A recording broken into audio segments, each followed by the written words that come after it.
Hello and welcome. My name is Julie Schumacher-Cohen, and I'm excited to welcome you to tonight's event to explore Scranton in the popular imagination. I am Assistant Vice President for Community Engagement and Government Affairs at the University of Scranton, but tonight we're gathering as part of a project that is a broad collaboration of the university with multiple partners in the community, including the Lackawanna County Arts and Culture Department, the Center for the Living City, the Black Scranton Project, the Lackawanna Historical Society, WVIA, and additional partners who are collaborating on future programs. It is wonderful to be in this beautiful space tonight. I'm so glad to be back at events and be back in person. As we get underway with this project, but also tonight, I want to take a moment to acknowledge the original inhabitants and nations of this land: the Lenape, the Munsee, the Shawnee, and the Susquehannocks. May we be ever mindful of their legacy and contributions and commit ourselves to stewarding this land with care and compassion as we navigate our communities toward justice. Tonight is the first event in a 2-year project called Scranton's Story, Our Nation's Story, and we are so thrilled to be funded by the National Endowment for the Humanities. I think we're very deserving of it, but I have told people that I nearly fell off the chair when they gave us a call that we had gotten the grant. It's part of their theme, A More Perfect Union, in the run-up to the 250th anniversary of the United States, which is coming up in 2026. So a little bit of background. Through this project, over the next 2 years, we have the opportunity to highlight Scranton as its own kind of place-based text. We think we have diverse human experiences here that reflect the broader American experience. We can consider our roles as members of a community here in Scranton and as part of the broader American democracy. And to continue what is still an aspirational journey to fulfill our national ideals of freedom, justice, and equality. There is more work to do. The project will have 8 themes. We expect you to come to all the different events throughout the whole 2 years. So tonight we're starting with thinking about Scranton's place in the nation.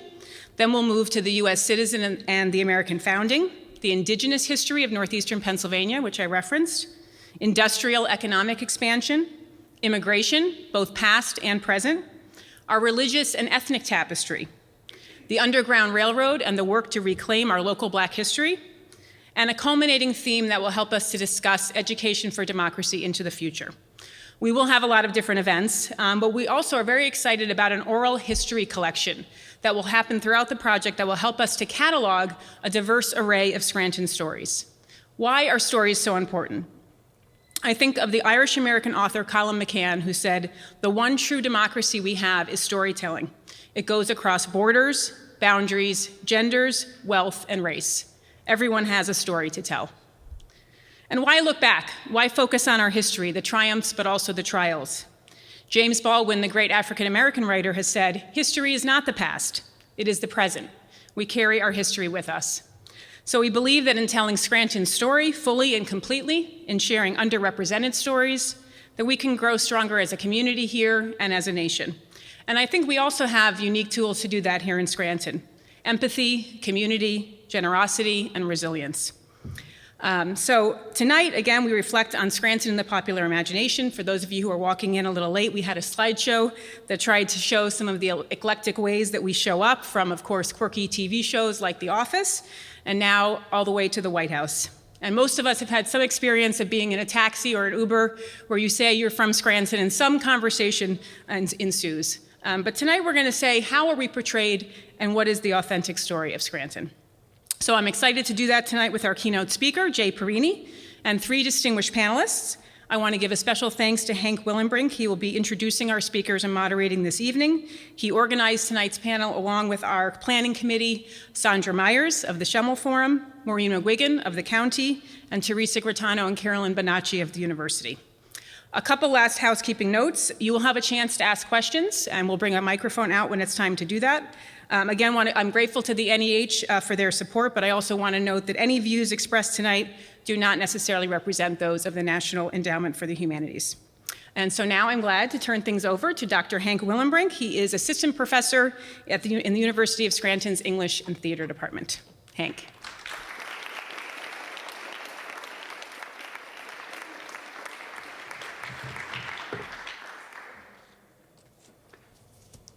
Good evening. Thanks for being here. I'm a theater professor, so one of the things that I love is getting a bunch of people who are breathing the same air together, and that's been dangerous for a while, so it's nice to see all of us here today. About 12 years ago, when I took the job at the University of Scranton, a lot of people said to me, very haltingly, "Isn't that where they filmed The Office? And these are theater people.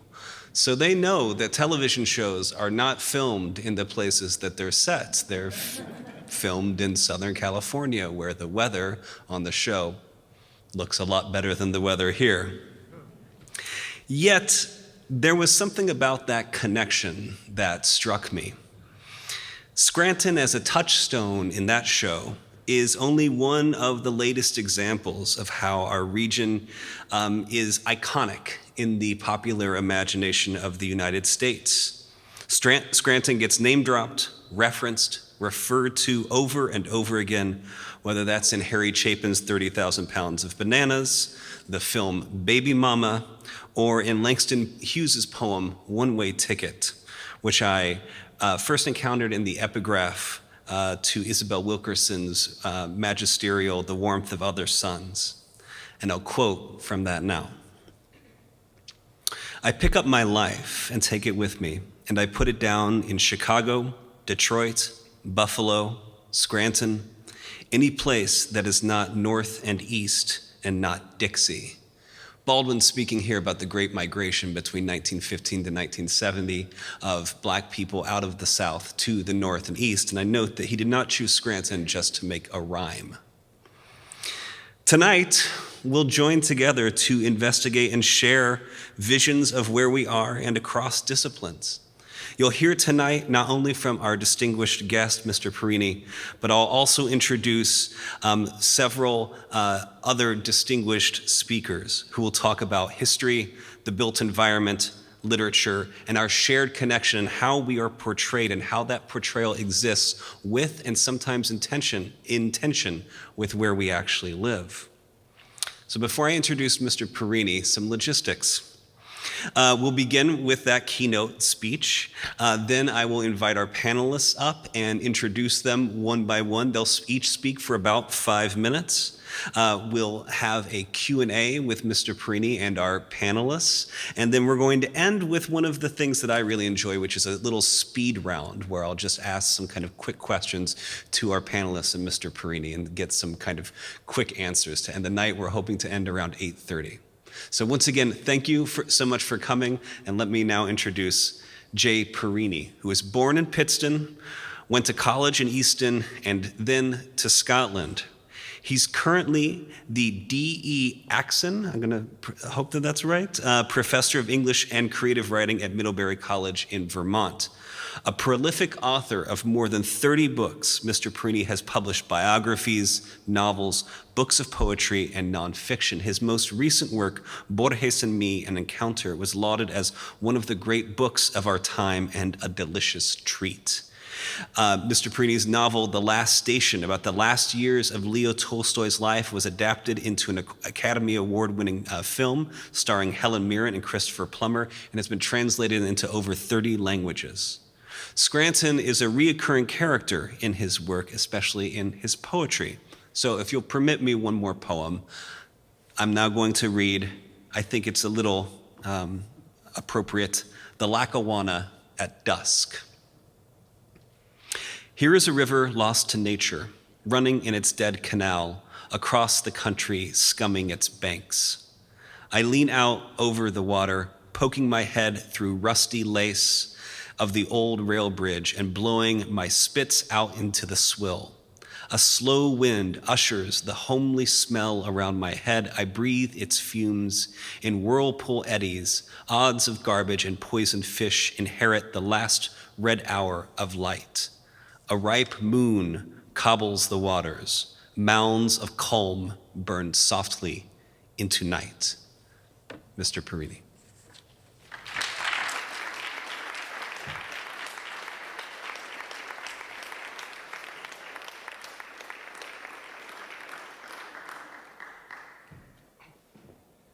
Well, thank you to Hank, and lovely to see you all here. Thanks for coming out tonight.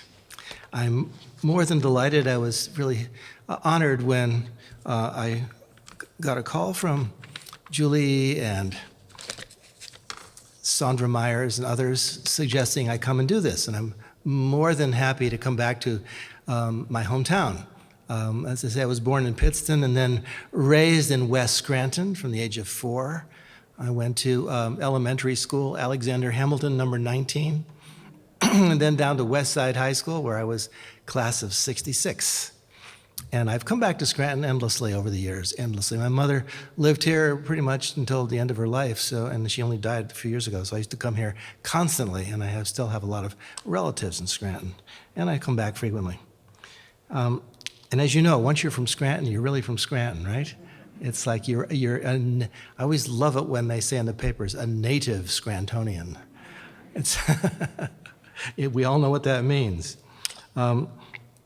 Well, I'm hoping to think aloud about Scranton, its place in the popular imagination tonight, and see if I can stumble, I would believe me, stumble onto some fresh thoughts. I almost never stop thinking about Scranton. I write about it again and again and again. In my most recent book, Borges and Me, which is a memoir, I begin with my life in Scranton and the whole context of that story of traveling in the highlands of Scotland in 1971 with the great Argentine poet and fabulist Jorge Luis Borges really couldn't happen in the way it does in that book without the context of a naive kid from Scranton turning up in Scotland, never having heard of the great Borges, and that's how we get to know him.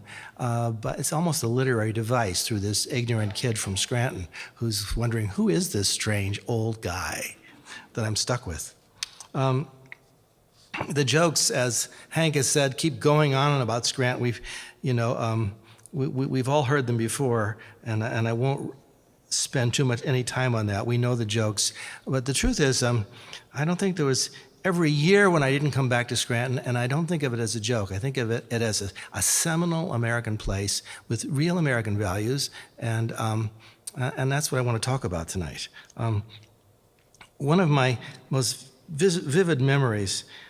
In fact, just one little joke was, when I was in the 7th grade, our teacher said, the mayor of Scranton has put out a call to all the high school kids and junior high school kids to come up with a new Scranton motto. And so it was one of my first successes with my classmates. I came up with the motto. As you well know, in those days, there was lots of fear about the subsidence of the sidewalks, the cave-ins everywhere. My mother warned me about walking on the streets. She said, a boy in Wilkes-Barre was walking down the street and he was swallowed. So my motto for Scranton was going to be, I suggested, come to Scranton and settle down. So for whatever reason, the mayor didn't like it. It was not taken up. But I was pleased with it, and so were my friends. Obviously, Scranton is famous for the mockumentary, The Office, and I'm so sick of people asking me, did my parents work at Dunder Mifflin? It's kind of ridiculous. You can't make it up, as they say. But recently, Scranton was lofted into the national imagination by the election of Joe Biden. From 2446 North Washington Avenue. And so it's huge that the 46th president is actually from Scranton. And I hope I played the tiniest little part in helping him get elected. I did a CNN op-ed piece about Joe when he was during the campaign called Joe Biden and Scranton Values. So who knows? Maybe it helped. Maybe it didn't. It seemed to have helped a little tiny bit. A lot of people wrote to me. Well, what are Scranton values? What could these be? There's no doubt that Scranton, in the popular imagination, represents a kind of burnt-out Rust Belt city. The phrase blue collar is often bandied about.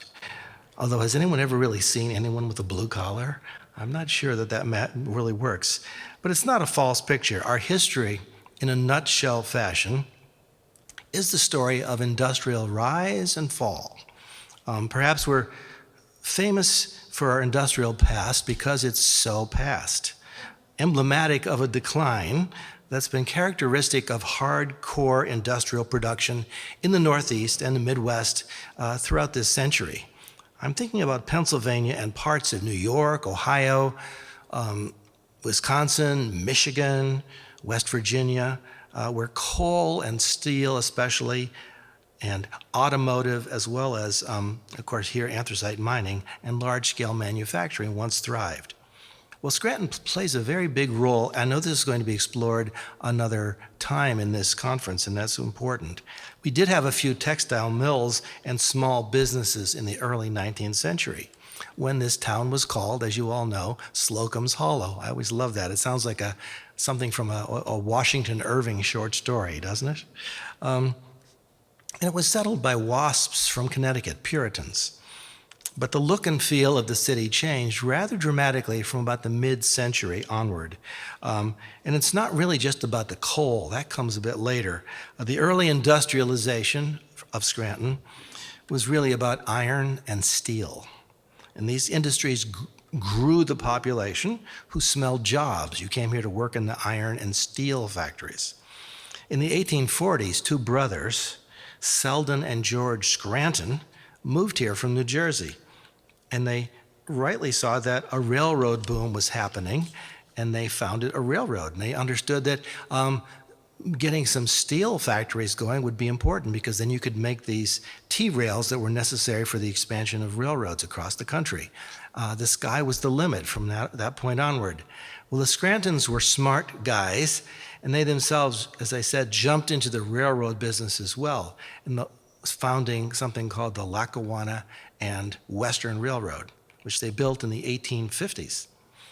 Coal was, of course, necessary in the production of steel. So the Scrantons invested in mining. Needless to say, this region was rich in anthracite, hard black coal, which burned clean and was hugely in demand.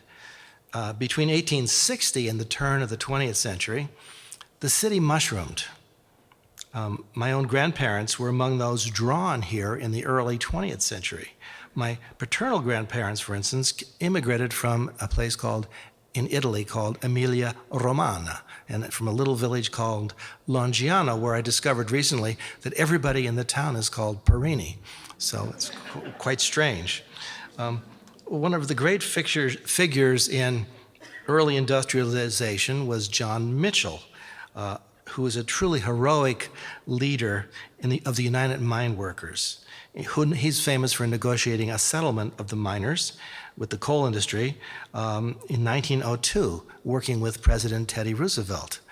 Mitchell's actually buried in the Cathedral Cemetery right near here, and there's a statue of him. I was walking by it today and looking at it in the courthouse square.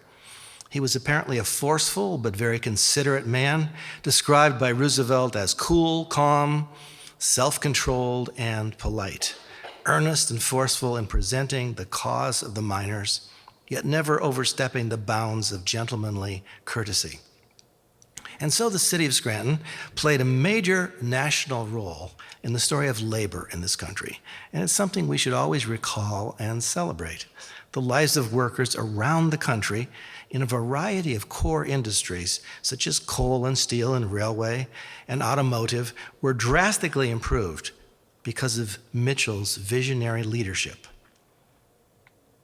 The city was also famous for technical innovations. You all know it's called the Electric City. And this is because of the trolleys run by the Scranton Railway Company, which started in the late 1880s and continued through the mid-1950s. I'm old enough, shall we say, to have caught the very end of that experience. I remember vividly the electric trolley cars. Well, Scranton was a city of technical innovation and hopefulness. But let's not brush over the very harsh conditions in the late 19th century and early 20th centuries, right up to the mid-20th century. This was especially true of the miners. The pay was obviously terrible, barely supporting the communities who were attached to the various mine shafts and companies.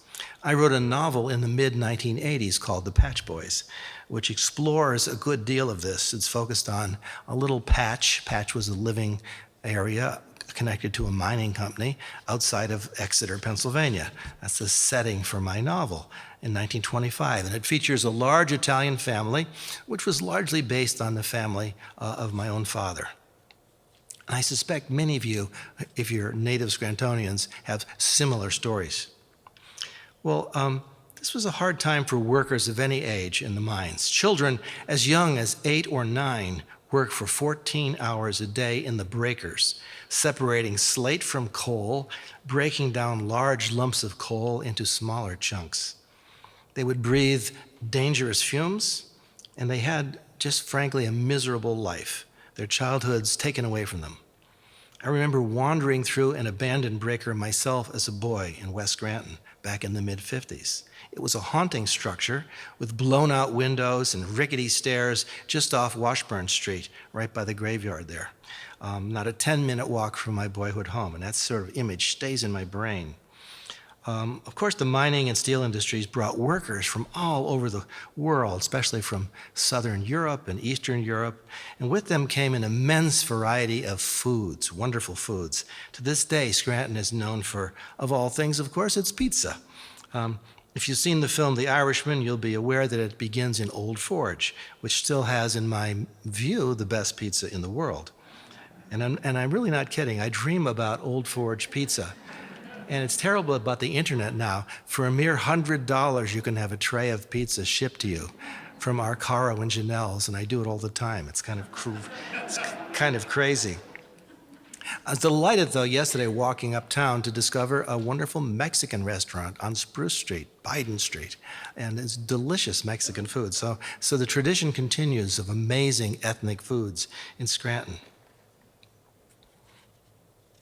With these ethnic groups coming, we had religious fervor, too, coming from all over the place, different kinds of religions. Of course, we did have a very strongly rooted Jewish community here, going back a long time.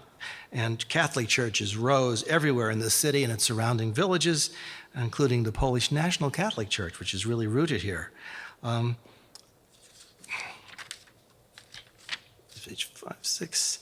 And then, of course, we have a strong, we're going to talk about this on the panel discussion, Black and Latino or Latinx population too. And these groups have changed the face of Scranton in recent decades. And I'm sure that over the course of this 2-year grant, we'll learn a great deal more about all of this immigration. But in the popular imagination, Scranton, I suspect, remains a bit of a Rust Belt place, a symbol of the decline and fall of blue-collar workers, such as those who labored so mightily in the steel plants and coal mines in Scranton and its surrounding cities and towns. And the landscape was, in fact, deeply scarred by it. I remember a burning coal dump not far from my house, and its sulfurous smell. I think I may have contributed in a small way to this evil mythology of the post-industrial landscape with my book, which Hank quoted, called Anthracite Country, published in 1982 by Random House. Here's its title poem. The coal dump burns all night, unnaturally blue and well below heaven. It smolders like moments almost forgotten, the time when you said what you meant too plainly and ruined your chance of love. Refusing to dwindle, fed from within like men rejected for nothing specific, it lingers at the edge of town, unwatched by anyone living near. The smell now passes for nature. It would be missed. A wound of the earth, awful of an age when pitch-faced men dug marrow from the spine of a speechless land. It resists all healing. Its luminous hump cries comfortable pain. Well, I'm not sure in retrospect how comfortable the pain was, although by the 50s we lived in the sulfurous afterglow of industrial mining and steel production, that's for sure. And the vast network of anthracite mines grew increasingly silent in the 50s, leading up to the great, horrible Knox mine disaster of '59.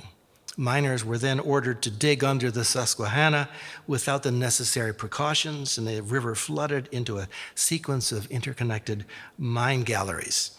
This horrible incident, with many deaths and injuries, put a nail in the coffin, effectively, of this iconic industry. Oil and gas had, of course, begun to trump coal anyway, and railroads were already in terminal decline. On a personal note here, let me remember something from that era.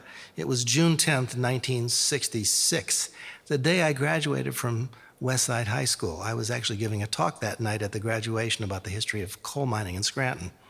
I had chosen that topic. And in the afternoon, about 3 hours before the graduation, we got a phone call that my Uncle Gene from Exeter, who was working in a rogue coal mine, was killed when a mine collapsed on him and crushed him, leaving behind his widow and 5 children. So I have a very vivid, personal, this is with me. People think, oh, it's kind of mythic in my mind. It's actually very, very personal and real. I know what coal mining was and what the real consequences of it were in actual lives. Still, there are so many good things to say about Scranton, and when we think about it in the popular imagination, we think of it as a warm and welcoming and family place where we all kind of know each other, and this is all true. Whenever in my wanderings I've met somebody from Scranton, and I do often, the bond is immediate. It's immediate. We know each other, and we value many of the same things. Community first and foremost. Scrantonians take care of each other. They really do, unlike elsewhere in the country often. As a child, I moved freely from house to house in West Side, grazing at tables with Polish food and Lithuanian food and Ukrainian food, cuisine, and Lebanese cuisine. There were lots of Lebanese in my high school.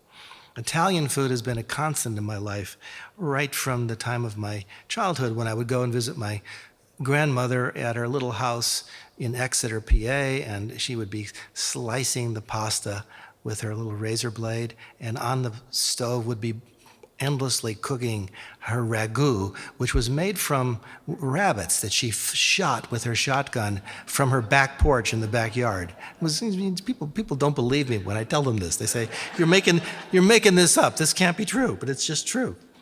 There was something incorrigibly nice about Scranton and the people here. I often tell this story and say, what was it like growing up here? One little iconic story stays in my brain. In the summers, I would take, and sometimes during the year, I would take college courses when I was in high school at Marywood. I loved Marywood. I often worked in the library over there.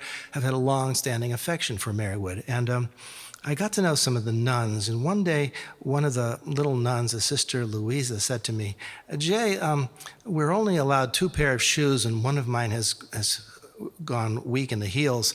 Do you know anywhere to get it repaired? I said, there's a shoe repair place right by my house in West Side. I'll take the shoes and I'll get them fixed and bring them back to you. She said, oh, you dear boy. She kissed me, gave me the sign of the cross. And so I got it. I always hitchhiked home. That's how I got home. It was not dangerous in those days. And I hitchhiked from Green Ridge over to West Side every day from Marywood.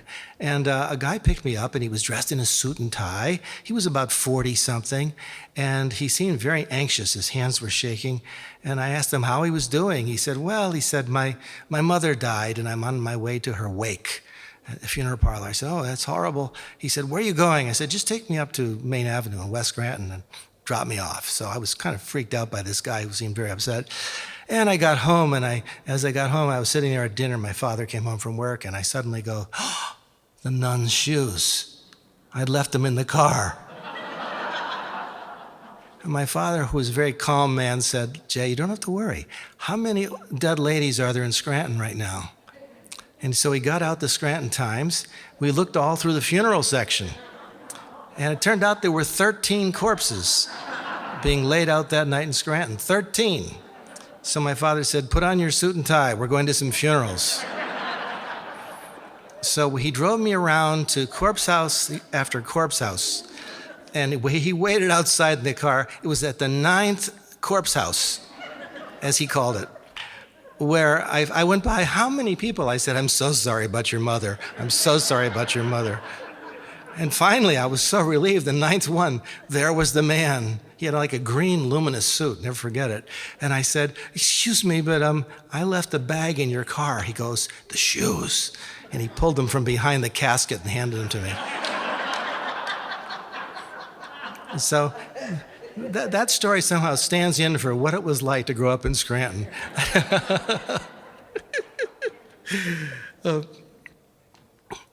Well, people, when I talk about Scranton, often think I'm bragging. I tell them, oh, well, we knew everybody here. Bill Scranton, of course we knew Bill Scranton. He was running for all kinds of offices, and when he ran for president, I worked with him, worked with the kids in the school to support him, and we handed out sponges that's from door to door that said Bill Scranton for president. So I always tell that story, and of course Joe Biden, who's coming to Scranton tomorrow, right? We all knew and loved Joe Biden. My mother was actually a friend of Joe Biden's mother, Jeannie Finnegan, and so forth. She actually babysat him a couple of times. People are often stunned by that little tidbit. It's amazing how many tidbits we have about Scranton.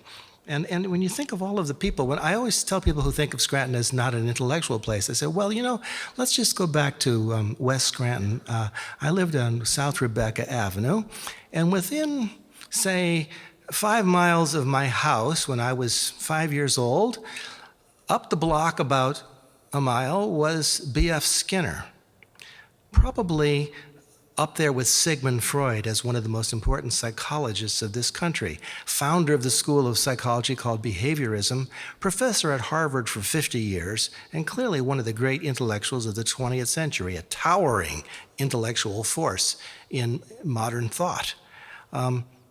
2 blocks down the road in West Scranton was W.S. Merwin, who became Poet Laureate of the United States, is one of the great poets of the 20th century.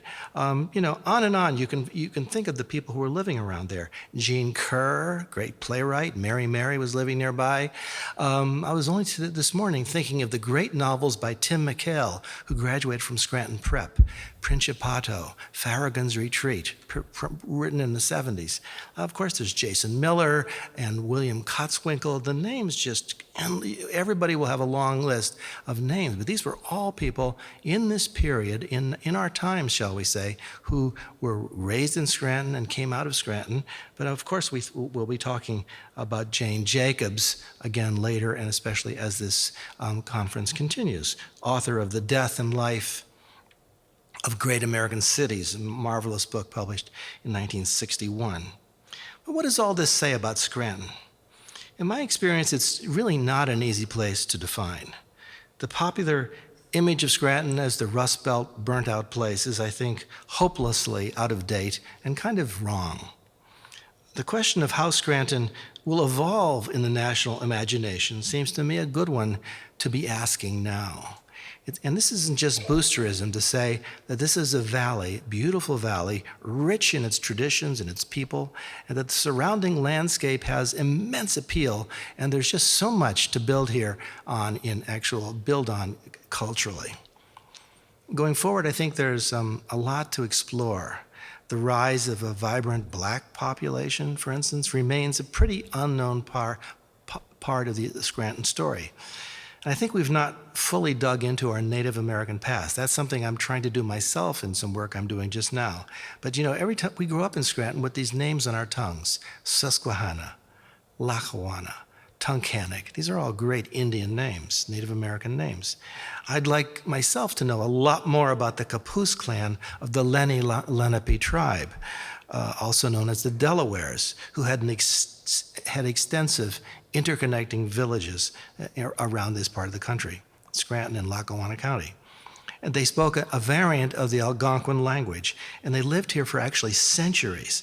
Their clash with white settlers in due course led to their dispersal and demise in the mid-18th century after the Treaty of Easton in 1758, when 13 Native American tribes in the Northeast were relocated to Ohio and then pushed beyond and beyond and beyond. Yet their presence, I think, remains, and I remember as a boy walking around and finding arrowheads and thinking, really it wasn't that long ago that this was really Native American land. I always have thought of that. Well, perhaps I'll just leave it there. It's been, for me, fun and moving to think about Scranton again, about the myth of Scranton, and about the hard and competing but compelling realities associated with this place. And yes, to think about the immense promise as well. There are turning points in the history of any great city, and let me suggest that this may indeed be one of those turning points. Thank you.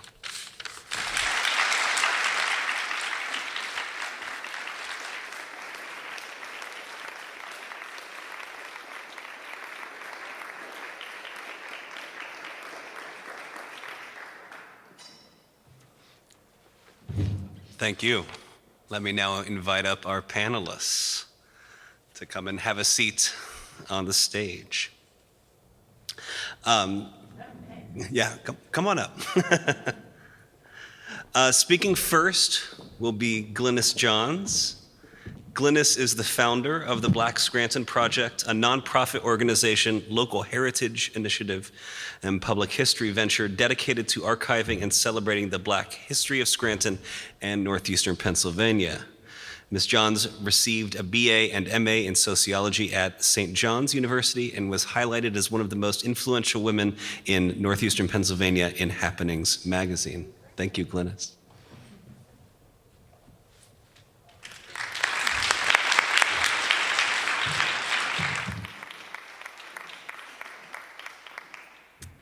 Well, thank you again, Hank, and University of Scranton, National Endowment for the Humanities for this incredible opportunity that we have here in our city.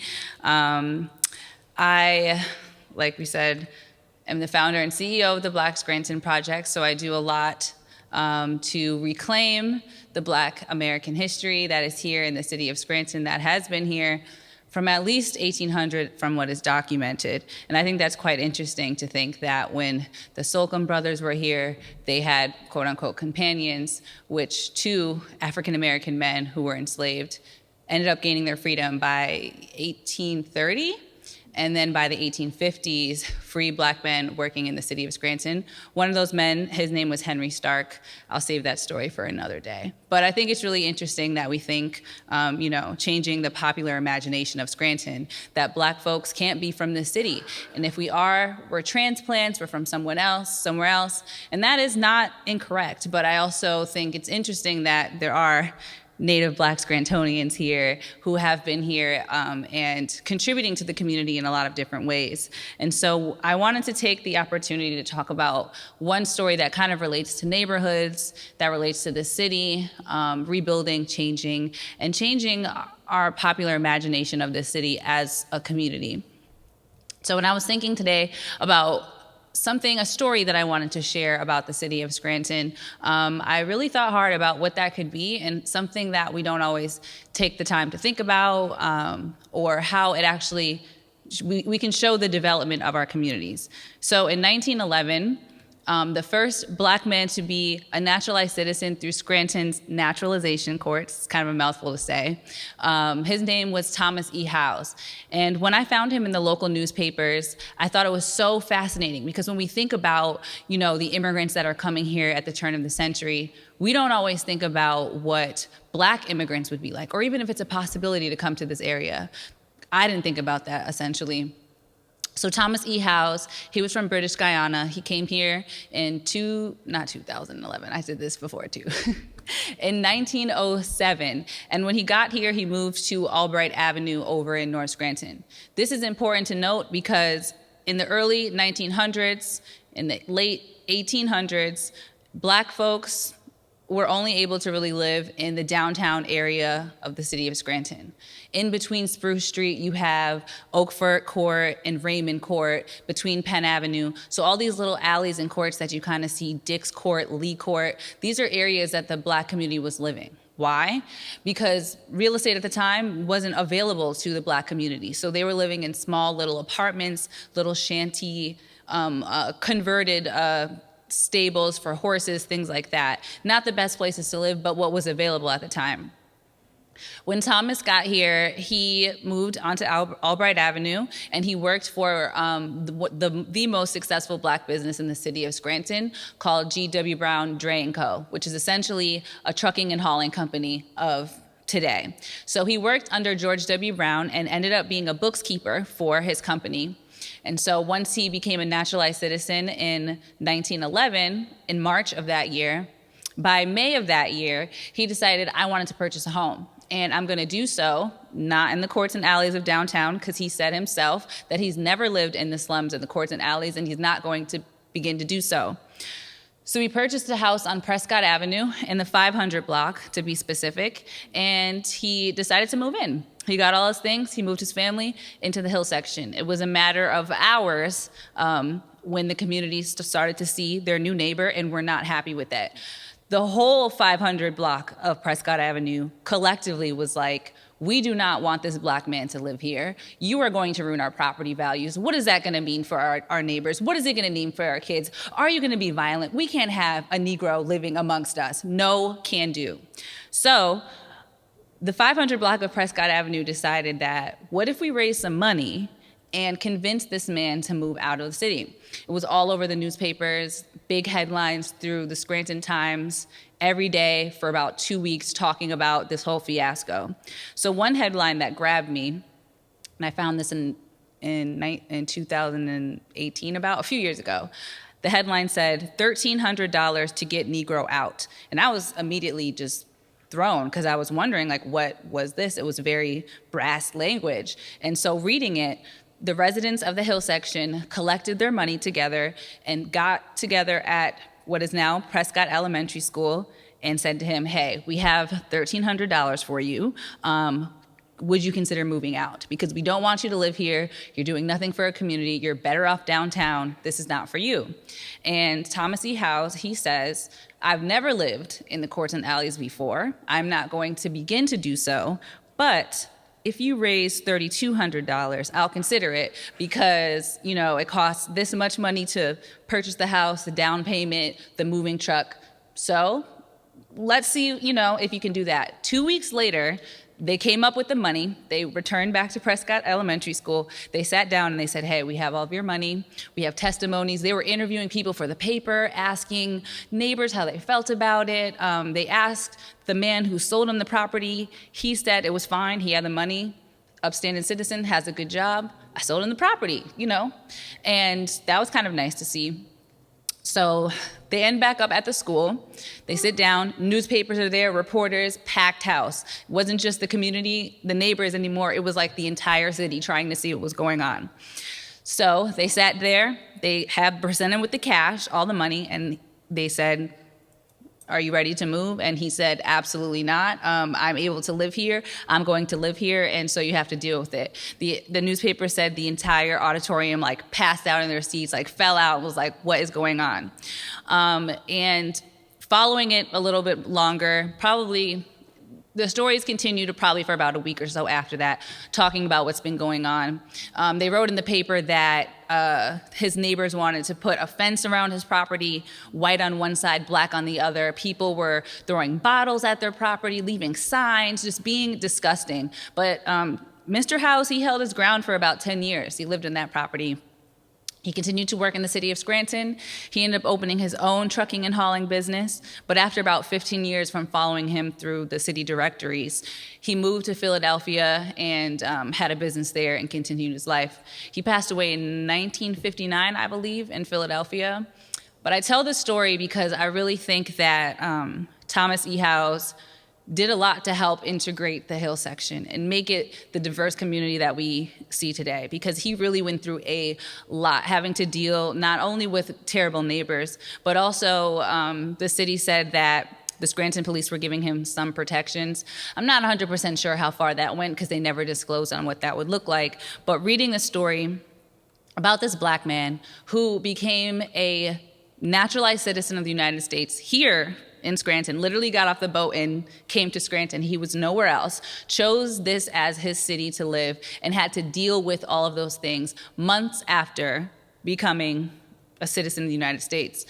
And one important part about this era too, in 1911, from the little bit of research that I've done on this, was that this was one of the hardest years to become a naturalized citizen in the United States, just from the influx of immigrants coming in from all over the world. So I can only imagine what it would have been like as a black immigrant in this city and how they choose, you know, thinking about the Haitians now and what they're going through at the border and how we have, you know, we're dealing with immigrants and how we treat immigrants and that whole process of becoming a citizen. I don't think it was an easy task for him. And so I definitely want to honor his memory and think about the things that he has contributed to the city, because not only was he a business owner, but he also fought for the right to vote in the city of Scranton, very much involved with Bethel AME Church over on North Washington Avenue, and did a lot of things for the community. And so when I found his story, it really struck a chord with me.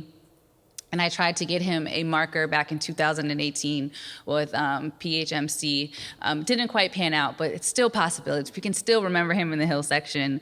But when we think about the Hill section today, and me, as a child who grew up on Prescott Avenue, I just thought it was so fascinating to think about what it looks like now, the scope of the place, and also the community that is there. You know, everybody that I know from the Hill section are great people, great community, great school, very diverse, culturally mixed. And to think about how he stood his ground just for him and his family to live in this one house, to now it being one of the most diverse neighborhoods in the city of Scranton, is a legacy that I think we should remember and not take lightly when we continue to build and start allowing other residents and people from other places to come into the city, because I think that's what Scranton is about. Scranton is an immigrant city. People come from all over the world to make this their home. And I think we often forget about the contributions of Black people and our stories, because, you know, right along the time when all these other things were happening in the city of Scranton, we have people fighting for housing rights, which we're still fighting for. We're still fighting for fair and equal housing amongst all of our residents and neighbors here. And I just wanted to share that story with you all because I thought it's quite interesting, and thinking about our community and where we live and the legacy of those things. As someone who studies the Black residents here, any opportunity that I can to find new stories and share new stories and bring them into the relevance of our community, I like to do. And just to wrap it up, I am very excited to continue finding more stories about neighbors in our community from all different parts of the city. And there are so many incredible people that are still living, who have contributed in the past and present and future. And I think that my organization, the Black Scranton Project, will do a lot not only to archive and to celebrate these stories, but to also spotlight the folks that are here and then give our young people something to look forward to, strive for, and to save in the future. So I hope that is something that we will be able to continue doing. And that is all that I have. I don't want to take up too much time. I didn't know that was 5 minutes, but thank you guys so much.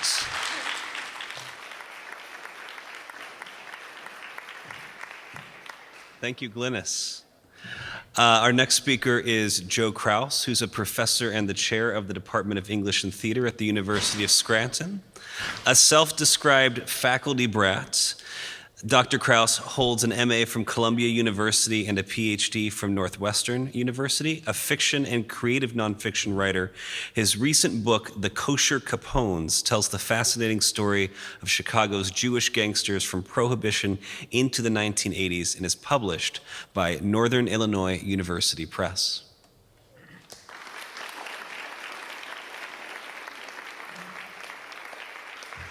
Thank you. I'm so thrilled to be here. It's amazing to see people. The lights I'm in the Cultural Center. I'm playing the Cultural Center. That's an amazing experience. Having Glynis and Maria here is a real honor, and I have to say what an honor it is to be here with Jay Parini. In 2010, my colleague Susan Mendez and I we were the chairs of the programming committee for the MELIS Multi-Ethnic Literature of the United States Conference. We could bring in anybody we chose from across the country for a keynote. We chose to bring in Jay. And it was a very exciting moment, and he was terrific then as he was this evening. Around that same time, I began working on an essay that I call Scranton in the American Popular Imagination. Now, I'm nowhere near as prolific as Jay, so I'm actually still working on it 12 years later. But the premise of that grows out of some work of one of my own graduate mentor who wrote a book about, he called it Chicago in the American Literary Imagination. And the premise of that is that cities aren't just real places. They're not just places we explore and live, but they're also symbols. Not every city is such. But Scranton is one of those, in many ways, outsized symbol. It's a space where we live, but most people consume it from a distance. They see it as a sign of something.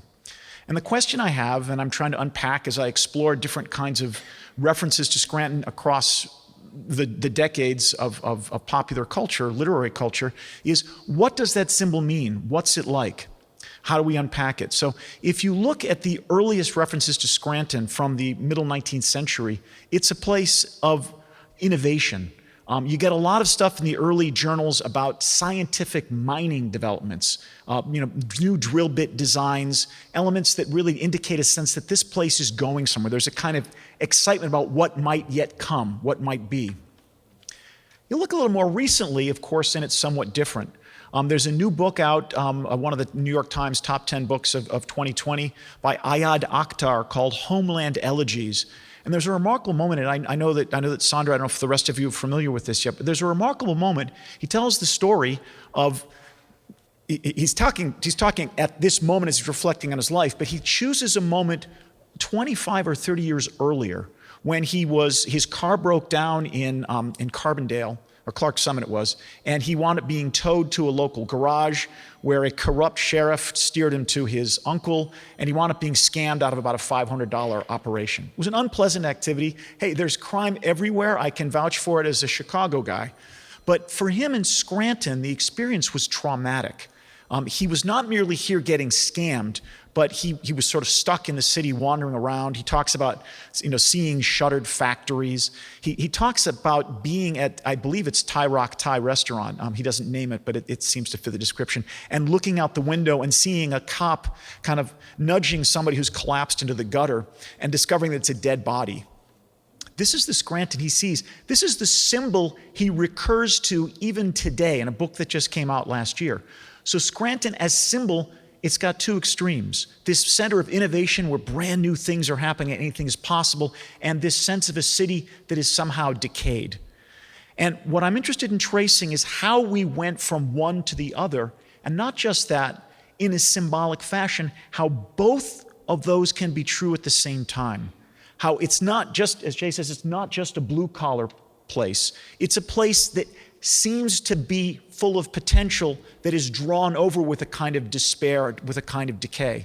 And so I'll spare you my details, but Hank urged me to use my one most favorite discovery from a science fiction novel in 1962 by James Blish called A Life for the Stars. And just quickly by way of paraphrasing it, it tells the story of how in a future economic dystopia, America's cities using a new technology blast into outer space and become space colonies of one sort or another. And you can see where this is going, imagine. The protagonist city in the first half of this is none other than our very own Scranton, which is blasted into space. Our protagonist character is accidentally caught in Scranton. He doesn't want to be there. Fortunately for him, there's a happy ending. He's traded to New York City. But in the meantime, Scranton emerges in space as a kind of space pirate. It's the city that's the scab as other cities are engaging in this interstellar economy. Scranton moves around undercutting them, using their diabolical skills to do it. There's a lot more to unpack with all of that, but I leave you with that thought. Only a symbol of that kind of innovation and also that kind of despair simultaneously. So that's where we live. That's what we know every day, but the world as it sees us from a distance does see something different. So again, I hope we can continue our conversation, but thank you very much. It's really a pleasure to be here. So.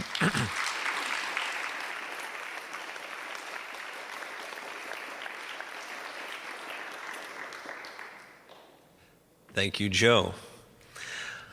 Our last speaker on the panel, and then we'll open it up to some questions, is Maria McDonald, who was named Executive Director of the Center for the Living City in 2020.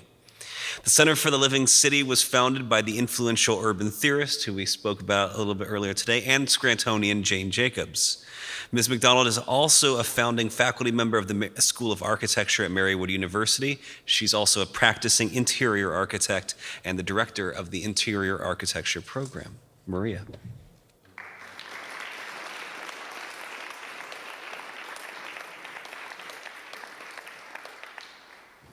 Thank you, Hank. Thank you to the University of Scranton and the Pennsylvania Humanities grant. I'm still thinking, did Joe just call Scranton a space island? Space pirate, okay. I'm very grateful to be here, to have the opportunity to talk a little bit more about Jane Jacobs and her legacy. So I am also a professor of architecture at Marywood University School of Architecture, and my dean is in the audience, so I had to make sure I gave that plug again to him. And but I'm going to talk to you about three things: a letter and two headlines. The letter was written in 1987 by Jane Jacobs to the Office of Economic and Community Development, the City of Scranton. Jane Jacobs was very concerned about a large part of Lackawanna Avenue that was slated for demolition. So she wrote this amazing letter, and it's very classic. It's a beautiful Jane Jacobs letter. It's on the Center for the Living City's website, centerforthelivingcity.org. It's posted right up front now for the whole world actually to see because it's an international organization. And she starts with this wonderful compliment to the director about how wonderful Scranton is and how she, on a recent visit, she admires this downtown and, well manicured lawns and sidewalks. And then about 3 paragraphs in, she lets him have it. However, now I'm appalled to hear that there is a proposal to level an appreciable section of the downtown along one side of Lackawanna Avenue and to erect there, of all things, a suburban-type shopping mall. So this letter is important for so many reasons because Jane Jacobs broke it down into 3 key parts. She talks about, I'm going to paraphrase the letter, I have 5 minutes. She talks about a city economically, visually, and socially. She talks about it economically, that the mall would undercut existing commerce along with the potential for diversification and a naturally growing geographical extension. She basically says we're robbing Peter to pay Paul economically, that the city wasn't growing rapidly enough and that we couldn't handle it. Visually and aesthetically, nothing could be more unsuited to Scranton's already uniquely admirable downtown than a suburban-type shopping mall. It will stick out like a sore thumb. It will look gimcrackery, which I actually had to Google, and it's a word, meaning gimmicky, in its aesthetics and socially. Socially, a mall will undercut the downtown by cutting its morale. Quite possibly, you may have already seen the early beginnings of this process, as the threat of a mall and the destructive economic potential gives people second thoughts about investing their efforts and hopes in a downtown. That's the letter. It's a great letter, and it's on our website. The headline. That letter was written in 1987. The next headline, April 6th, 1992. Scranton demolishes buildings to make way for the new mall. Buildings in Scranton blow up. $1 million mall to raise from rubble. The 200 and 300 blocks of Lackawanna Avenue, once the heart of the downtown commercial district, looked as if an earthquake, a squadron of bombers had hit them, but the mayor was beaming. "This is great," he said, spreading his arms wide at the devastation. I remember being on the sidewalk on Lackawanna Avenue the day of the implosion. I was there with I was a new architectural intern with actually some of the architects that are here in the audience today with us. And I remember crying, and I remember being dirty because it was dirty, and I remember lots of people really being psyched about it and very happy that it was progress, that we were, moving forward because Scranton's past wasn't so pretty all the time. We wanted to erase a lot of the ugly stuff that had happened in our history. So I'm going to move forward to a new headline. This is posted in 2021 on the Black Scranton Project's website. We did it. Black Scranton Project received a major contribution from PNC Bank in the form of an 8,000 square foot facility donated at a value over $250,000 economically. Our new home, 1902 North Main Avenue, is nearing a century in its age, and it once again be recognized as the cornerstone of Providence Square, visually. Thanks to this generous gift from PNC Bank and a coalition of community partners, the BSPCAC will offer educational and cultural programming as well as a space to come together. It will be open to the public, but most importantly, it will stand as a safe space for BIPOC, LGBTQIA, and marginalized communities socially. So I think it maybe took 40 years, but we're getting it right. And that's the difference between, where we were and where we're going. And as I thought about this 5-minute talk and what my point was supposed to be brief and short, I think that our future looks bright because I think we get it. And the fact that we're all here tonight and all of us are together having this conversation is proof of that, and it's very hopeful. So thank you.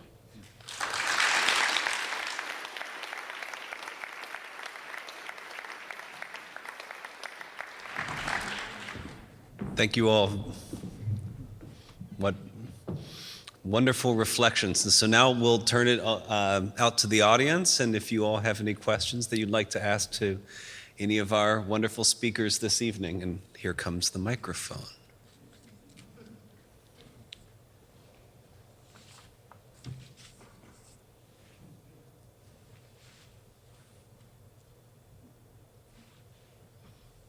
This is that part in the class where I wait.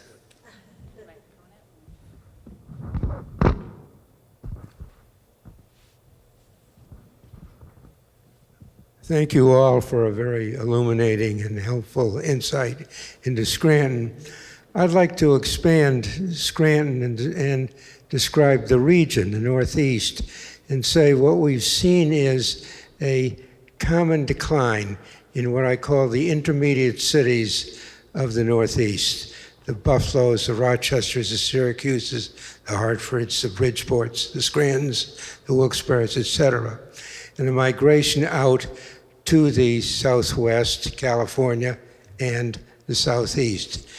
Do you think that there is a prospect that the Northeast can reestablish itself and its population can increase?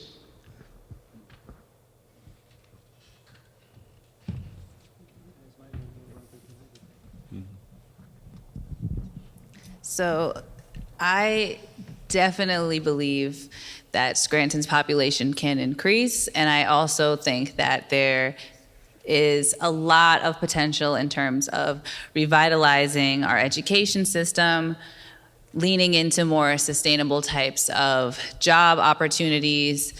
Our city has been an example of innovation in technology throughout the past 2 centuries at least.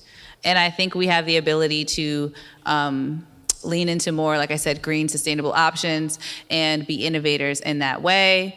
And now that we are more conscious on so many other levels, I think we have an opportunity to really revitalize our city and make it diverse, have a lot more people from other places, a lot more partnership. I think the city has so much potential to be all those things. So that's the side of the line I'm on.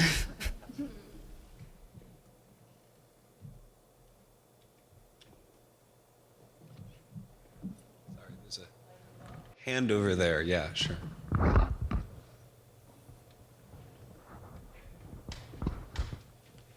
I really enjoyed the presentation and the comments as well. I was very struck by the last speaker on the architecture. I'm a Passionist priest at the and also a faculty member at the University of Scranton. But it wasn't me, even though I had done research some years ago and did an article on the coal mine spirituality and the Passionist history here. It was the public, a woman from Marywood, who reminded me after I moved here about 3 years ago that I should look up and see the St. Anne's Monastery in the West Side, but look at all the churches. And I guess from the comments that were here and the different aspects of, and you alluded to the religion in your talk, is I'm aware of many abandoned churches and churches in disrepair and synagogues and all the different structures that really show the architectural development of cultural religion and participation in an open space. So I guess my thought is how does space, religion, and transient, and religion is changing, in so many different ways. It's not always, So I guess I'd be interested in hearing the role of religion in public culture structurally and devotionally, in any comments you might have. Right. Is this on? Yep. I think that's a point very well taken. If you think about any sort of a religious structure, a church or a synagogue, often it was the heart of a neighborhood, and it was the pride of a community. And the memories that were made in these places were so important and so near to them, to the community. And when they go in disrepair or when they get abandoned, I mean, they often sit for so long before they're taken down. And then when they're taken down, just the sadness and the sorrow, they are integral to the fabric of a neighborhood, any of those places. And, you know, early in my career, I took on the position that we adaptively reusing is sort of the term for taking structures and finding a new purpose for them and finding a new reason to give them life. So I think that as we move forward in any sort of capacity that we can honor those places and find a reason to celebrate them respectfully and carefully, we should do. And I believe that we will do that in our community. And it's just evident with all of the redevelopment of so many existing structures here in this community to see how they're all being given new purpose. I'm sure that the churches will follow suit, and you know, it's a great thesis, that question. You know, it's for someone to really study that investigation and the ties between religion and architecture and the rebuilding or the rebuilt space of that. So, you know, I'm sure we'll be talking about that much more in the future.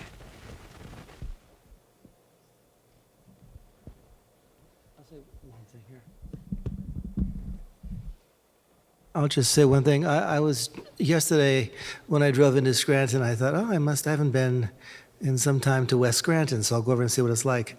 And I was a little startled to see the churches, which I remember so vividly, have been turned into Pentecostal Latin churches, which is quite interesting. And I think that one of the churches had some kind of a vibrant service going on. I thought, this has always been a melting pot, lots of different groups coming in, Polish National Catholics, of course, a strong Roman Catholic Church, but various Welsh Baptists coming in, had a very strong presence here in the late 19th, early 20th century. Some of these groups diminished. I think the Welsh Baptist iteration is kind of gone, but I wouldn't be surprised that as Scranton grows in the 21st century and we get more Mexican and Dominican and Colombian residents, and just as we have had Orthodox Jewish groups moving in and having their own communities and gatherings. I mean, really, this is a very strong religious area, and I'd love to see, I think there's opportunity here for churches to take on a new vibrancy. Maybe there's opportunities. It's all opportunity. It's been 10 or 15 years ago, we had a lecture at the university that used to be what was then called the Gelb Lecture in Jewish Studies, and we were bringing in a speaker who talked about life in small Jewish communities. And I was telling people about it, and a lot of my friends were like, they're going to come talk about Scranton, aren't they? And I said, no, they're not. I'm speaking from somebody who was the only bar mitzvah in the entire county for 2.5 years in the middle of Ohio. I know from small Jewish communities, Scranton was not a small Jewish community. It was, in fact, and I was gratified when the speaker, in fact, said, no, Scranton was far too large a community for me to be concerned with in my studies. He was dealing with Jews on the prairie, as it were. Scranton was a vital, vibrant center of Jewish life, as was separately Wilkes-Barre, each of them very large Jewish communities. What's striking to me, in answer more to your question about possibilities for growth, and Jay, you were just saying it, the community that I used to live in Kingston, Pennsylvania, has suddenly become rife with Orthodox Jews. It's a mini shtetl. There are new elementary schools opening up, new grocery stores opening up. So I think, to answer this most recent question, religion it can be a catalyst for new kinds of growth. It's certainly always been a cement that unites communities, and it's they're the different elements that are so distinctive from a distance, of course, merge into something that really speaks to the sort of spirit of Scranton, I think, that you were trying to describe, Jay.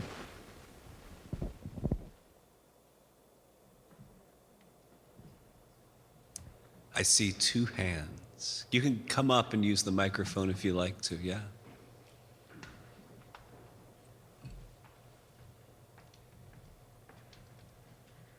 So this is something based off of what Mr. Parini said in his keynote lecture, but I'd be interested in hearing from any of the panelists. You mentioned the phenomenon of Scrantonians taking care of each other. And I go to the University of Scranton, and I've noticed that that phenomenon continues with university students and alumni, even though they may not be from Scranton, they may be from New York, New Jersey, other parts of Pennsylvania, or elsewhere. And I was just interested in hearing any kind of speculation on why that might be, or maybe that's just the ineffable Scranton spirit.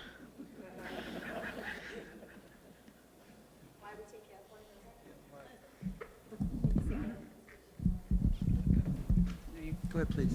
Okay. I love that also, and I feel that, I mean, as someone who works hard for the community and other people. But I think like what's the word? I guess like the backbone or foundation of Scrantonians is that we are like working class people essentially, and we share what we have a lot of times. And when we see someone working hard and doing these things, we want to support them and, you know, show them that we care. If we see someone who is maybe struggling a little bit harder, we're going to do what we can for our neighbors.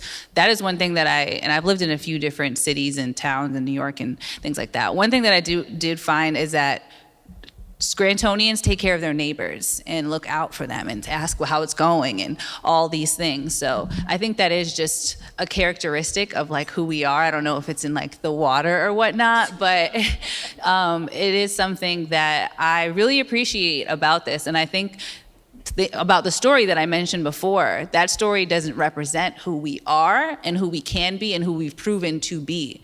And so that is another reason why I wanted to like bring that to light, is that wasn't the Scranton that I have known. And of course, as being a Black woman native to the city, I've experienced my fair share of racism and disrespect and, you know, being overlooked. But for the most part, I've been embraced by my city, and I have done the same back. So if anybody else wants to tag on. My initial thought was it's the pizza. It's got to be the pizza. But how awesome to be a university student and to have that feeling of neighbor and feeling welcome in a community. That makes all of us very happy. It makes our heart happy. And I, as a university professor, I often say that you're the generation that gets it. You're the generation that really understands inclusion and diversity and openness and accepting one another, so that you feel that here. It means everything, I'm sure, to almost every one of us in this room, that we can somehow continue that, why we are. I think Scrantonians are very honest. I think they're hardworking. I think they're nosy. I think they care, about each other, and I think they're really essentially just very good people. So we're happy. I'm sure the University of Scranton is happy to have you represent one of them, their students, in asking such a wonderful question.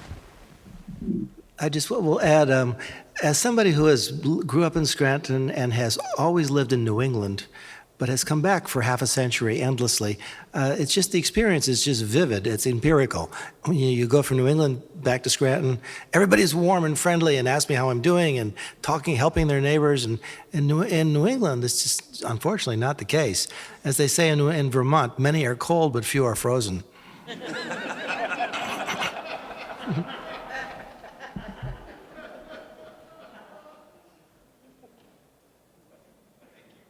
Yeah, go ahead.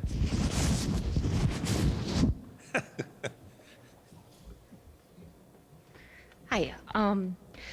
I think the first time that I really experienced magic in my life, like the first memory that I have of magic, is walking into the children's library with my mother, where they have the big columns, sorry. In Borges and Me, there's a description of the Vine Street Library that I was so excited, because I've seen references to Scranton, but I really was not expecting to see a place that's so meaningful to me in a book written about like that. I was wondering if you would be willing to expand a little bit on the difference you see between some of the other libraries you worked in and the Vine Street Library. I know St. Andrew's Library and some other Carnegie libraries were mentioned in Voorhees and Me.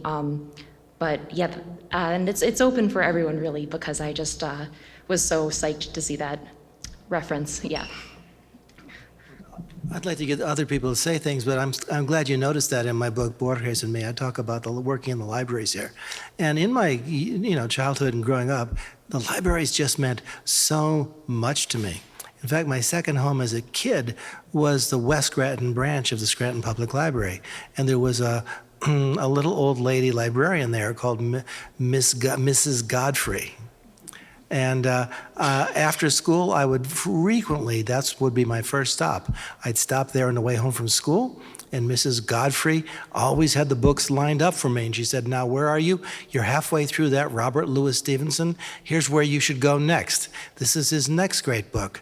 She took me through the work of Sir Walter Scott when I was in the 7th and 8th grade, Mrs. Godfrey, and it was quite wonderful. And, I had wonderful teachers in the schools, too. Miss Ann Morris in 9th grade. So I had wonderful teachers, and Miss Mayer in the senior. And these teachers directed me to the libraries. And then frequently I would go to the University and Marywood libraries and the main library here in Scranton, and just loved being in those. The physical presence of those buildings still mean a great deal to me. They're really haunted by the presence of the books. I think that's a great question, and I love the Children's Library, and I also love the Albright Memorial Library. I am currently on the board for the Scranton Public Library, which is pretty great. And I use that as an opportunity, as someone who grew up going to the library. My mother would take us to the Children's Library if we wanted a book or, some music or a movie. We'd go to the library and see if it was there to borrow it. And so I have a lot of vivid memories there, especially like the glowing rocks, like getting to look at those was always super fun. And like they used to do the little puppet shows, like it was fantastic. The adult, the Albright Memorial Library, I still think it's fantastic. They have a lot of great resources. All of the librarians there were very gracious with their time, helping me to find out what little I could about the Black community here, and were very open to being like, there isn't anything. We don't have anything, so I'll show you how to start researching. So that has been very helpful. So I think our libraries are very open to exploring new resources. And I'm making it a point on this board to expand our resources and so that they represent Indigenous cultures, communities, and resources, Black and Brown communities, what resources are available that spotlight and look at and tell stories about our disabled communities. Like, what are some things that we can add to our library as now we're stepping into more of a digital space? And to kind of go back to your question, spending time in all of the New York Public Library system, seeing the ways that they've gotten creative and merging some of their resources and their programmings and things like that. And I like to let people know that the Black Scranton Project Center for Arts and Culture, I'm very much inspired by the Schomburg Center in Harlem. And I want our space to be a space for research, for art, for culture, for archives, all of these beautiful things. And I spent a lot of time there just because I was fascinated by the works of all of these incredible Black folks that is being archived there, and like, what could we do here? And you mentioned the quote by Langston Hughes, and I think that's really important too. Just circling it back to the Black community, mentioning Scranton was the only place that had a hotel for a very long time. So if you're traveling from Philadelphia up to New York City and you needed to stop, the only place you could find lodging realistically was in the city of Scranton. So to tie it all in, I think we do have a really unique library system that can be even better, but also is doing a lot of work. I think that does kind of cater, and it's working towards catering to our community more. So, if I can just quickly take your question in a slightly different direction about literature writ large, I have the privilege of teaching creative writing at the University of Scranton, and I think one of the things that's so evocative is when you live in a place and you're aware that others see you differently than you see yourself, there's an amazing space for creativity that opens up. And so just hearing you talk about what it's like in your experience of the library. So to hear you describe a library like that, almost, not you didn't use cathedral, you said magic. Couldn't ask for anything better. Thank you so much, everyone. Oh, sorry. Thank you. I do want to make a quick plug, which is that this event tonight is the big part of this theme, but on Saturday, Maria, we'll be doing a walking tour of downtown Scranton, is that right?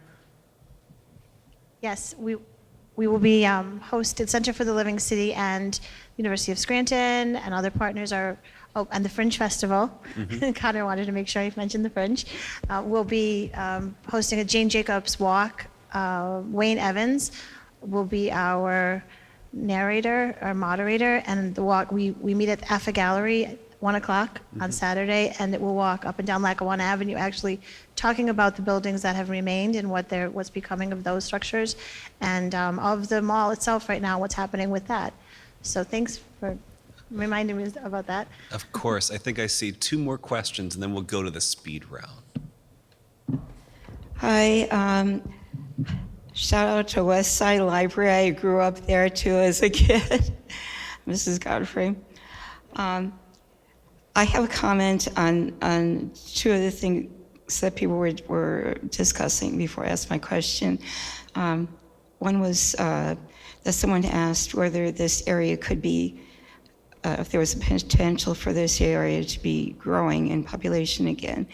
And according to the last census that was done last year, Scranton actually did grow for the first time in how many decades? It's not by a lot, but I think it was about 200 some people that it grew by, and much of this other surrounding area did also. So, that potential is real. The other point was we're talking about the churches being converted to Latino groups. This is also a way for much of the ethnic churches to keep from being shut down. The church my parents and grandparents actually built, it was a Polish church in West Side, St. Peter and Paul. The original population is declining, but it's managed to avoid being shut down because it now has a Brazilian population. It has English masses and not Spanish, Portuguese masses. So that's also a way to blend rather than being either or. But that's, again, our new immigrants are keeping the area vital. My question was in regards to what was said about Jane Jacobs, what Jane Jacobs had written about the block being destroyed for the Steamtown Mall. And my experience of that was overall everybody being excited about it. The thing that she didn't address was that it was built in conjunction with Steamtown Park, National Park, as part of that. And, the mall has kind of gone the way that many strip malls have, that many malls have gone because the stores are being losing customers to online retailing, but it's found a way to grow, take on other businesses to take their place. But I wanted to get people's response to that issue of if they think that the original architecture should be maintained at all costs because that block was in very bad repair, or if this kind of, total demolishment and rebuilding has a role as well. Right. So Jane Jacobs also would talk about how, new buildings need old buildings. So there's definitely a need for both, and it's all about diversity and juxtaposition and complexity. So it's not an all or one sort of answer to that, regarding new buildings or save every old building. That's definitely not the case.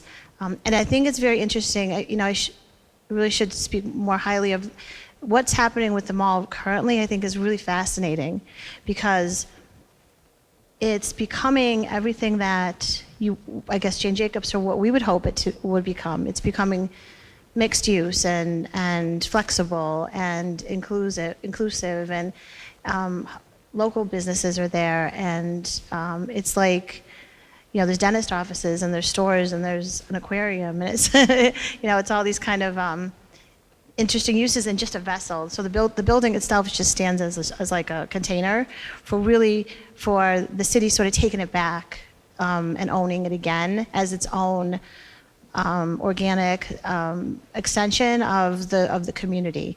And I'm not so much speaking that the built structure itself is what needs to be maintained at all times, but I definitely think that what Jane Jacobs says, and what really is that the city is built by people for people, that it's with the understanding that there's a buy-in from the community, there's an ownership, and it's not anything that's an imposed will upon a place, but it's much more knit and woven back into the integrity of a community. And that's the mall is just a very dramatic sort of example of that. And I like to remind everyone that she was I guess she was watching from Canada at the time. We were on the streets, but she was watching.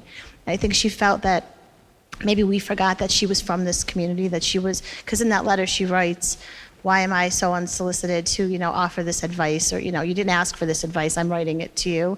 I think she wanted to remind everybody, and it says in the letter, that I am one of you. I am from this community. I was born and raised here, and I have celebrated Scranton in its good times, and I've also cried for Scranton on its hard times. So it was more that she just wanted to feel like a part of it. And I think now with our work, we're starting to really understand what she was saying about development. And I think new and old belong together in a very important way. It's not one or the other.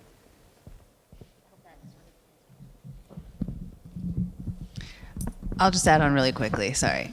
I think that's a great question, and with Marie and architecture, I feel the exact same way, especially about Lackawanna Avenue, and I think all of us from all of our very diverse ethnic backgrounds have some sort of connection to Lackawanna Avenue. With that being said, I have not that much privilege of seeing it beforehand. I grew up pretty much with them all already there. But like you said, Maria, I've had a lot of great experiences and memories. Could they have designed it in a way that kept the integrity of the historical downtown? Yes. But it didn't become that.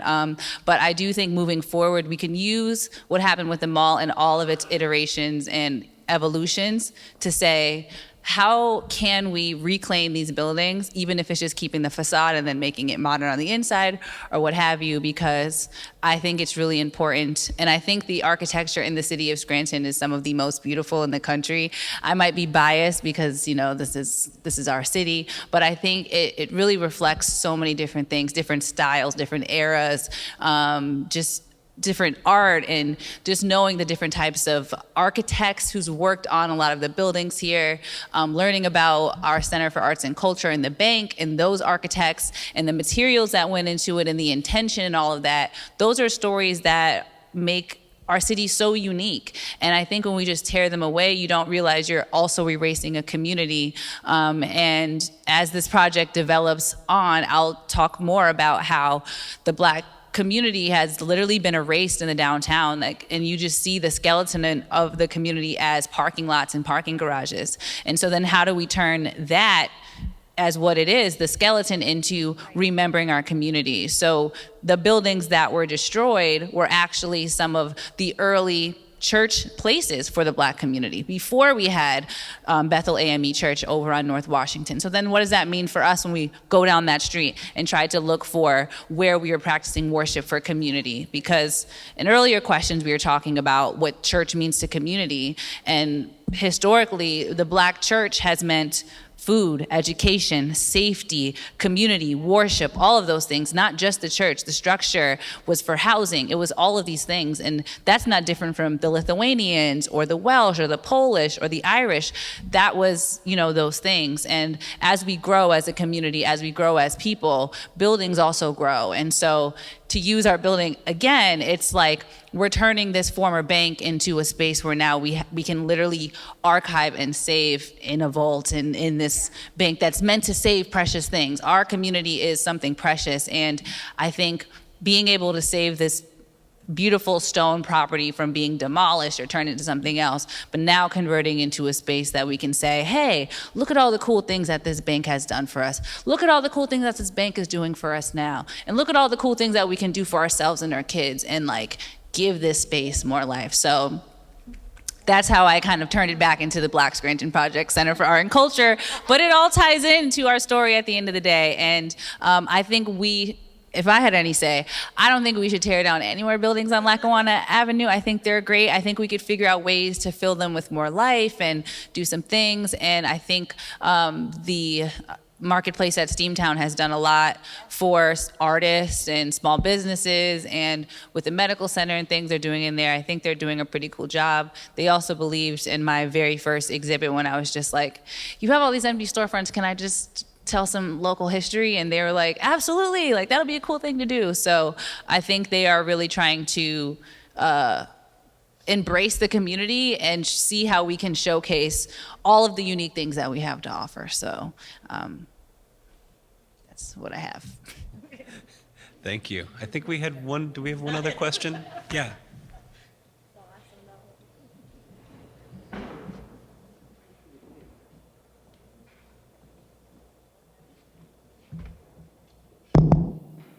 I appreciate about the city of Scranton is that it's a very walkable city. You can get, I feel like a lot of today's cities are built more for cars than people, but this city, in just 15 minutes, from the University of Scranton, you could get to virtually anywhere, from the Naog Park to the Albright Library, which you mentioned, which I often visit, and the Steamtown Mall. It's a lot of amazing things to see in the city, a lot of churches, buildings, suburbs, very nice city to explore.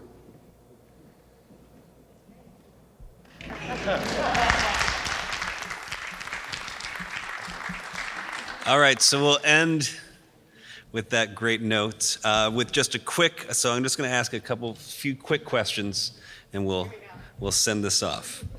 All right. As someone who's not a native Scrantonian, one of the things that I noticed is that people often give directions here based on what used to be there. So my first question is, what is something that used to be in Scranton that you wish was still here? We'll maybe go like that. White Castle subs. The Gunster Student Center.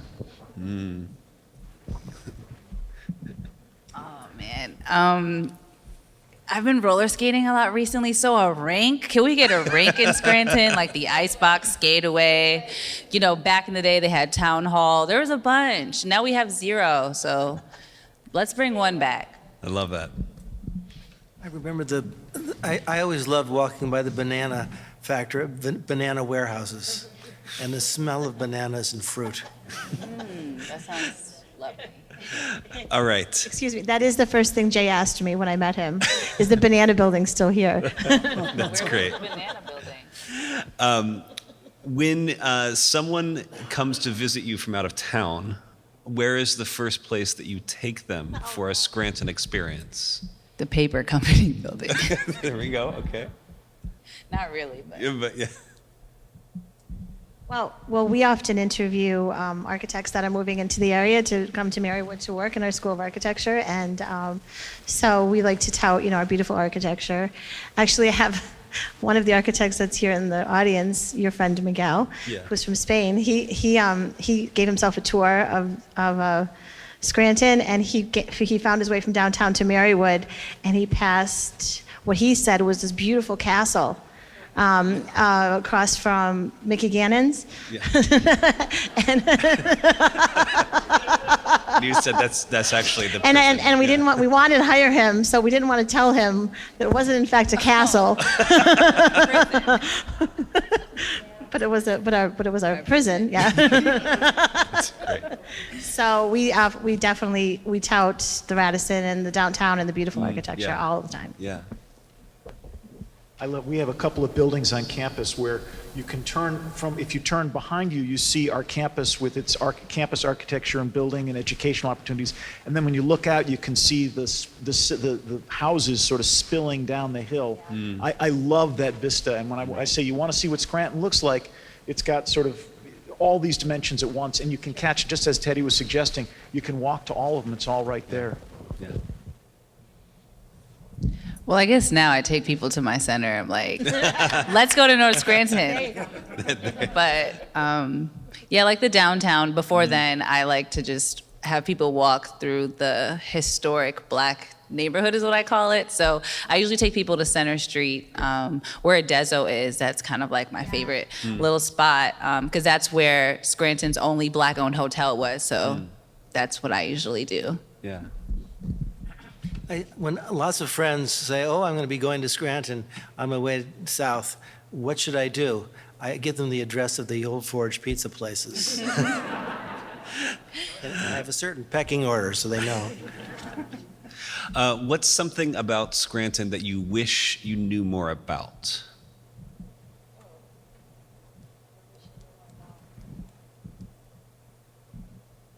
I guess I'm really most recently trying to understand the economic history. I understand that we have, there were coal barons and there were people that ran, so I think I'm trying to understand economically, financially, how the city was built. I don't think I know enough about that. Yeah. Well, a lot of the work that I do is around organized crime.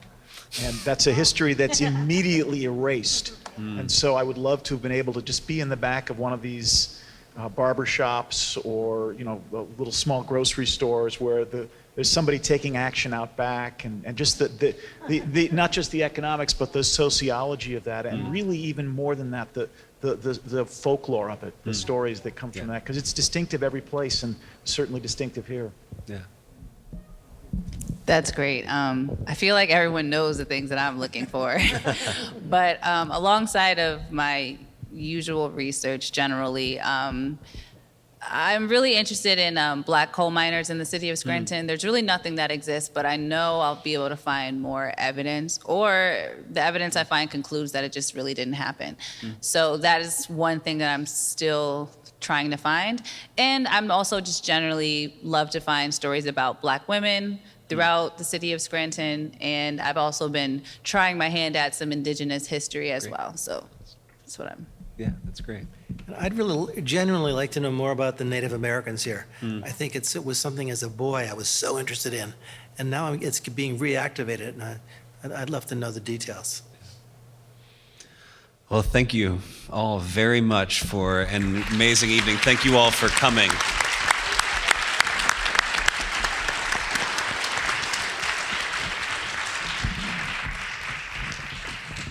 Thank you all. I just want to make a quick plug that you fill out a survey, because I know people don't love surveys, but we are collaborating with the National Humanities Alliance. So the stories that we tell in Scranton, which we've started to tell and we're going to continue to tell, will also be shared nationally, and we're part of projects that are happening all over the country. So you don't have to do it tonight. You'll get an email, but there's all sorts of ways that you can do that. And then you can join us on Saturday for the walking tour. So we'll have lots of community tours. The indigenous history of Northeastern Pennsylvania will be in the spring. So that is going to be a highlight. But coming up next will be the U.S. citizen and the American founding, so kind of going out of Scranton and thinking about our national story. So I think we'll have a lot of exciting conversations, and I just want to thank again Jay for coming back to his hometown. Yes. And thank you to our panelists again for just opening these stories up I always learn so much from Glynis, and Joe, you're a gem and a wonderful gift to the University of Scranton, Maria, at our sister school in Marywood, and just all the good things you're doing. So again, thank you all for being here, and we will look forward to seeing you again soon.